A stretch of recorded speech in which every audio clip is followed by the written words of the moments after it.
Okay, we're going to be looking at finding x-intercepts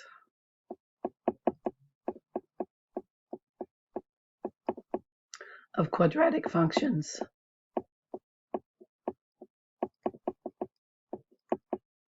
So we've got three quadratic functions here. Basically, x-intercepts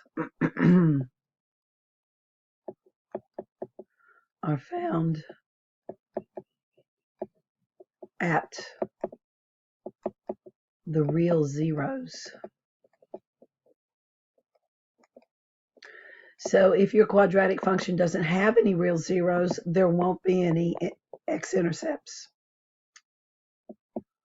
So let's look at this one.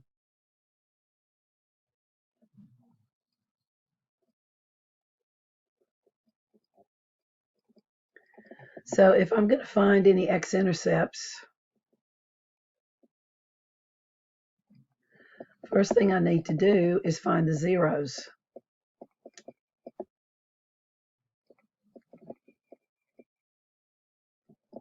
So if I'm going to find the zeros, then I set this equal to 0, and I solve for x.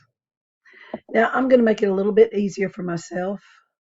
I happen to notice that every coefficient here is a multiple of 2, so I'm going to divide everything by -2 just to make the numbers easier to work with. So as long as I do the same thing to every term, I still have equality.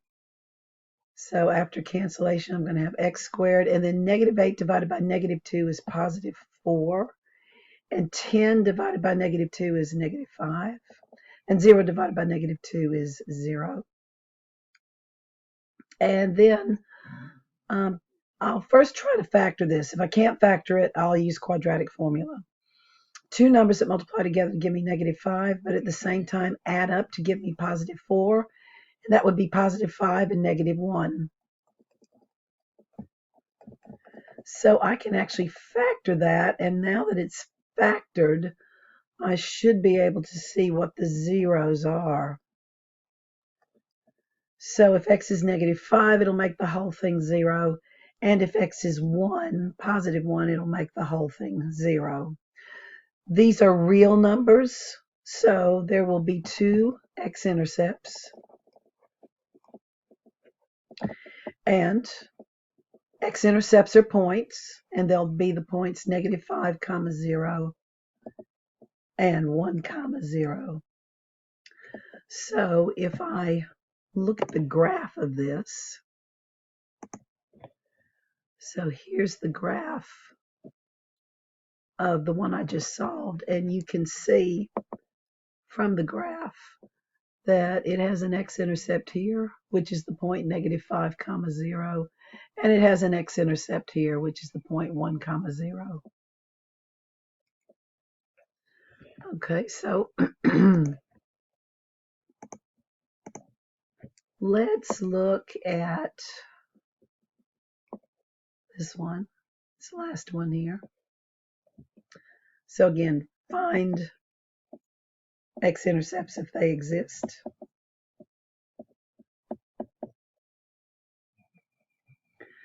First thing you do is put it equal to 0 and then solve for x. So I can also factor this. Two numbers that multiply together give me 9, but add up together give me 6. That'd be 3 and 3. So I actually have 1 0. All right, the zeros are going to be -3, and it has multiplicity too. It's a repeated 0. Or you can write x plus 3 times x plus 3 is x plus 3 squared. And you see that -3 is a 0, and its multiplicity is 2. Multiplicity is the number of times it's repeated. So I'm only, -3 is a real number, so I'm only going to have one x-intercept, and it will be the point -3, 0. So if we go over to the last document, you can see here is the graph, and it does have one x-intercept, and it's the point -3, 0. So the graph sums up or confirms what we got by calculating. So for the last one, let's look at this one. What if we're told to find the x-intercepts? Okay, so I want to take that and put it equal to 0.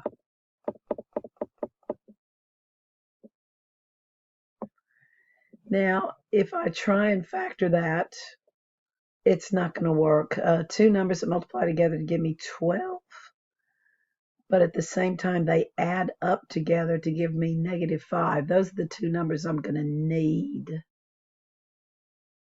And I can't think of any that will work. So maybe it can be factored, but I can't see it. If you can't factor it, use the quadratic formula, because the quadratic formula will give me the zeros.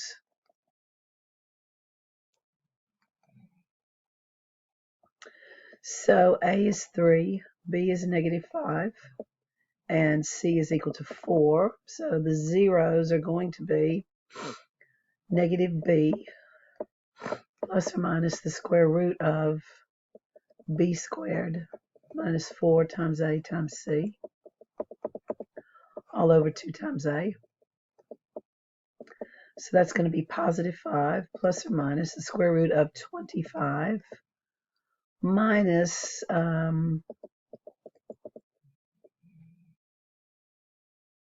48 all over 6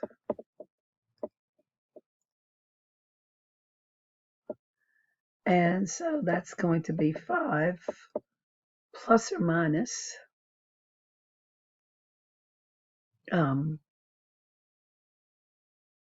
the square root of -23 all over 6.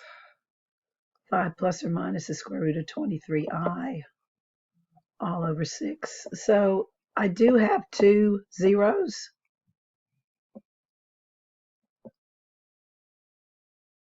So when I use the plus sign and then when I use the negative sign, but these are not real numbers. And x-intercepts are only found at the real zeros. So this does not have real zeros, so there are no x-intercepts. And so let's see if I did it correctly over here. Okay, so you can see here, if you look at the graph does not come into contact with the x-intercept, and so there are no x-intercepts. So the graph confirms what we did with the calculations. And so that's how you find whether or not there's what the x-intercepts of a quadratic function are. Sometimes they are easy to read off of the graph, as when these existed they were easy to read, but other times they won't be easy to read, and that's why you'll need to either use the quadratic formula or factor it. So that ends the video.